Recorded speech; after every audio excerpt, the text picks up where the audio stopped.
Hey guys, this is OddOneGaming. This is going to be another Raid Shadow Legends video. So today's video we're going to talk about something huge and something new that obviously was going to happen after they do all the crap. They usually try to release something good so they, keep our mouths shut or make us forget about all the crap that they did. But let's not talk about that. What we're going to talk about today is the new feature that seems to drop into Raid. That's basically Artifact Ascension. So what I will be doing right now is going to be a live reaction. So let me make sure that the volume's good enough in here, and let's watch it together and see what this is all about. Hey everyone, welcome to our new update preview, where we'll be highlighting Artifact Ascension. Hear the name and you'll automatically think of Champion Ascension, and you wouldn't be far off. While there are obvious differences between champions and artifacts, the core idea is the same. Okay, so basically you can ascend what, 2, 4, 6 times, and it can give you some other stats, like it shows here a max, but drawing out the I guess it's not going to be the same as the base one. So I'm not sure how the Ascension works. Is it always going to be the same or not? I guess that's something we're going to find out. With Artifact Ascension, each artifact you ascend. Okay, so we saw, for example, the weapon had HP, the helmet had HP, this one had defense. I'm not sure if it's going to be the same or not. Okay, the HP percent glove has attack percent as well. Interesting. Will receive additional stat bonus. Chest has attack percent as well. Okay, pretty interesting. And then the boot had speed.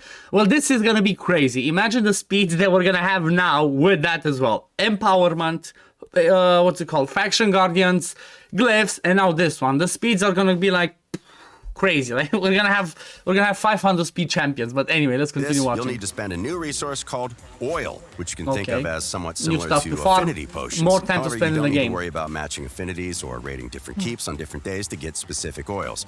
You only have to get one kind of oil. Okay, so apparently there's gonna be 2 new dungeons: Sand Devil's Necropolis. Yes, this is where we're gonna get oil, but I do not see any keys so far. I guess we're gonna see in one dungeon. That one might be the next thing. You'll need to be at least level 38 to start using Artifact Ascension, and you need keep at in least mind level 38. It's geared towards upcoming endgame content, which will really ramp up the difficulty. So it seems what it can drop as well is like it can also drop ancient shards and silver. That's I guess that's not so bad. As for existing dungeons, you won't need Artifact Ascension if you're already clearing them with these, but it'll help make grinding for artifacts for Ascension that much quicker. As for Let me see, I missed it. Do we need energy only? Yeah, so we only need energy, okay. So won't be able to. Okay. As for accessories, you won't be able to ascend them just yet. You will in the future, accessories will come later. Stay tuned. Now, let's get into the mechanical meat and potatoes. Artifacts must be at least rank 4 and be upgraded to level 12 if you want to ascend them. Rarity doesn't matter, so you could ascend a common artifact if you really wanted to. The oil needed for Ascension comes in 3 types: lesser, greater, and superior. Kind of like the Ascension pots from the keeps, I guess. Oil will get your artifacts to Ascension levels 1 and 2, greater for levels 3 and 4, and finally superior to get levels 5 and 6. Like with Champion Ascension, the stars on your artifact will turn from gold to purple as you ascend, and that's it. Okay, so that's how much it costs. Okay. You don't need silver or other resources to ascend, just that sweet, sweet oil. Sweet oil. Well, that's one way to put it, I guess. Artifact reaches Ascension level 1, it gains a single bonus. So I guess it says here, this artifact can receive one of the following Ascension bonuses: HP percent attack, attack percent defense, defense percent, and speed. I guess that's good. So that will not change the accuracy or the resistance or crit rate or crit damage. So just the base stats and the speed. Not sure how I feel about that, but it is what it is. Bonus stat, and each subsequent Ascension level increases that one bonus stat. Each artifact. So it's like, you only get one, and then whatever one you get, you continue doing it. If you see that you get a bad one, you don't really care. Unless the piece is got here, then you're gonna get it to max, I suppose. Has a set pool of bonus stats that it can have, which you'll see in the handy little table on screen right now. And before you go and screenshot the table, don't worry. So this one says so for gloves you can get crit rate percent, crit damage percent.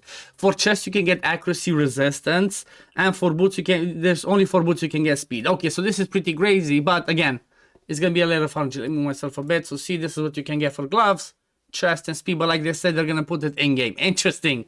This cheat sheet will be in the Artifact Ascend tab in game for reference. Okay. At the time of making this video, you cannot re-roll this bonus stat if you rework an ascended artifact. However, we may change this in the future, and of course we'll let you know if we do.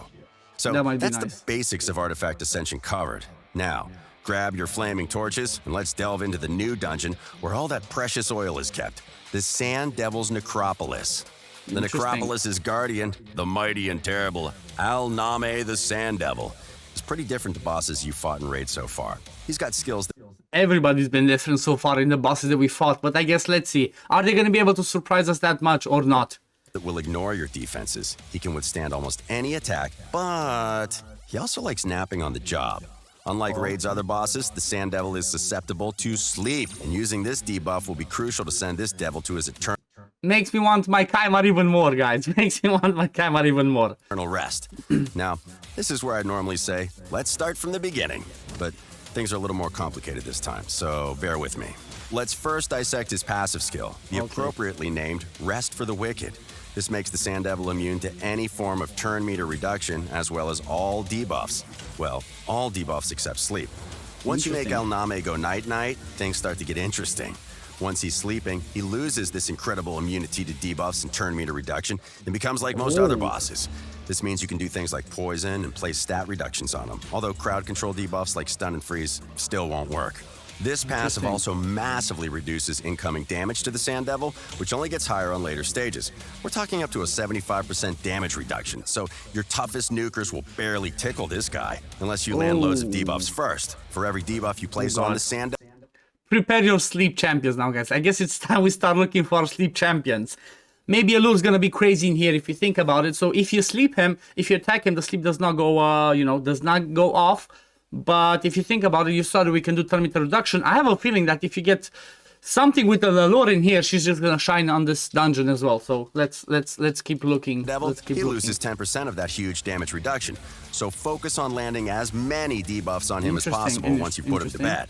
Dreamless Sleep, El Name's other sleep-centric passive, is something you'll need to watch out for as well. The Sand Devil's a pretty heavy sleeper, so he won't instantly wake up when you hit him. Instead, he gains a special slumber counter when he goes for some shut-eye, with it ticking down by 1 every time he's hit. Once it hits 0, or a sleep debuff on him expires, he'll awaken from his nap. The length of the slumber counter varies based on the stage you're on, with it starting at 10 from stages 1 to 5, with it going down as low as 5 by the later stages. That means you've got the chance to land between 10 and 5 hits before El Name gets up to see what's causing all that noise. When he finally rises from his slumber... So my idea about using an Allure for turn meter control is not that good. You're basically going to want single target damage dealers, as like, at my first impression, single target damage dealer and sleepers in this team. So Allure might not be the best choice. Don't expect to put him right back to bed. He becomes fully immune to sleep for 1 turn after he wakes up. So you'll need some proper coordination to place as many debuffs on him as you can before you can knock him out again. And now, his third and final passive, Soul Sustenance. Whenever El Name attacks, he destroys 10% of the target's max HP. That's right, a flat 10% reduction. It's not based on the damage dealt to your team. Seeing as all of his attacks target your entire team, this is pretty bad news. The suffering doesn't end there, though. Anytime your champions decrease the Sand Devil's turn meter, their max HP will be destroyed by the same percentage. Oh, look at that. Okay, so turn meter control is not a good idea either. Damn. But there is a silver lining. Whenever El Name is sleeping, any heal you receive will restore your destroyed HP, equal to the value of the heal. So it's kind of like Miracle Heal without having Miracle Heal. Just fine. Okay, now let's turn to El Name's active skills and see. Okay, so we just saw the passive ones. Okay, let's see the active ones. Alongside his passives. His first skill, Rage of the Sands, is an unpleasant AoE attack that places a decreased speed and a decreased accuracy debuff on your entire team. Make sure your champions have enough resistance, as the last thing you want is your debuffs not landing on El Name while he's snoring away. Want to know why? His second skill, Dune Tempest, removes all debuffs on him, heals him, and then attacks your entire team with blades of light and a howling gust of sand. But there's a catch. The damage dealt by this skill decreases based on the amount of debuffs El Name removed from himself. So the more debuffs you manage to place on him, the weaker this move will be. Think of it going from a raging tornado to a light breeze. The heal he receives from Dune Tempest will also depend on the amount of destroyed HP on your team. The more HP you've had destroyed, the more HP the Sand Devil recovers. Yet another reason to bring a healer to this fight. Finally, we have Feasting Swarm. For this skill, the Sand Devil unleashes a ravenous horde of locusts, dealing huge AoE damage that ignores shields, block damage, and unkillable buffs, as well as 100% of your champion's defense. I guess no Paragon cheese for this, boss. This thing hurts and will likely wipe out your entire team if you aren't prepared. Ouch. Fortunately, summoning a Locust Swarm is tiring work, so Al-Name will instantly catch some Z's after this attack, giving you time to lick your wounds. Oh, and every time you place a sleep debuff on the Sand Devil, the current cooldown of this skill increases by 1 turn. With some careful planning, you'll be able to keep this feasting swarm at bay for a long time. Interesting. So, how the devil do you win this fight? Timing and team composition are vital for surviving the Sand Devil's necropolis. You'll need several champions capable of placing a sleep debuff on Al-Name, and you'll need to time them. So again, it seems like the top tier legendaries are going to be even more top tier as usual. I don't really like when they do this. You know, when they bring some different new mechanics, it just makes top tier Legos be even better. Like again, Sif is going to be amazing because you don't need accuracy to enter sleep. Kaimar is going to be again amazing because, you know, he's Kaimar, he's amazing, he does sleep, removes buffs. Anyway, let's see. Just right. Putting him to sleep is the easy part. You'll need to be juggling placing other debuffs, reducing his innate damage reduction, and restoring your destroyed HP to succeed in this fight. Continuous heal buffs and passive skills that can heal your entire team will really lighten the load. Then there's the slumber counter. I like how they use the pardon. I like how they use the pardon clan father here on this side. Bringing champions who can place debuffs on the Sand Devil without hitting him will be super useful. Yep, these won't lower the slumber counter, meaning you can potentially land more hits. Finally, you'll also need some way to survive the terror that is Feasting Swarm. Placing a revive on death buff on the champions crucial to your strategy will probably be your best bet, as high defense won't stop these locusts chewing through your health. So, there you have it. Everything you need to know about Artifact Ascension and its accompanying dungeon. We can't wait to see you clash against the might of the Sand Devil, and hope this guy will help you craft a winning strategy. As always, hit like, subscribe to see the latest about Raid. I know, it's going to be interesting. Like I said, as usual, I'm a really big fan of theory crafting, of testing new stuff. And I really hope that, you know, compared to the Iron Twins, I hope this one has some better options. I hope we can find more and more ways to actually beat him and find, you know, speed farm teams or like auto farm teams. Because for the sake of the Iron Twins, as an example, you either have the Geostrat and survive, or, you know, some variations with Aox, or you have the what's it called, the block damage one. But again, you need Geo for the sake of the damage. Otherwise, it's really slow. I hope that for this one, we're gonna find some different options and build some different teams that are not desperate to, you know, that are not predicated on using Seifi, Kaimar, like top tier legendaries. I hope there's ways of dealing with it, you know, at least on the lower levels up until you get to the end game part of it, because at the end of the day, the way that like they're presenting this one is sort of like this is an end game feature that's gonna, you know, be useful for your end game pieces of gear. But yeah, what do you think, guys? Leave it in the comments below. What do you think about this new, you know, about this new thing, the Artifact Ascension? Are you looking forward to it? Are you not? Just, you know, let me know what you think. I'm still a little bit, you know, I like it because it's a new thing, but at the same time, it's like, you know, let's see how it's gonna impact. Is it gonna be again another way to, you know, breach the gap between whales and free-to-plays? Which, I mean, to be fair, it can never be, you know, it can never be you can never get it closer. But anyway, this is gonna be it for the video today, guys.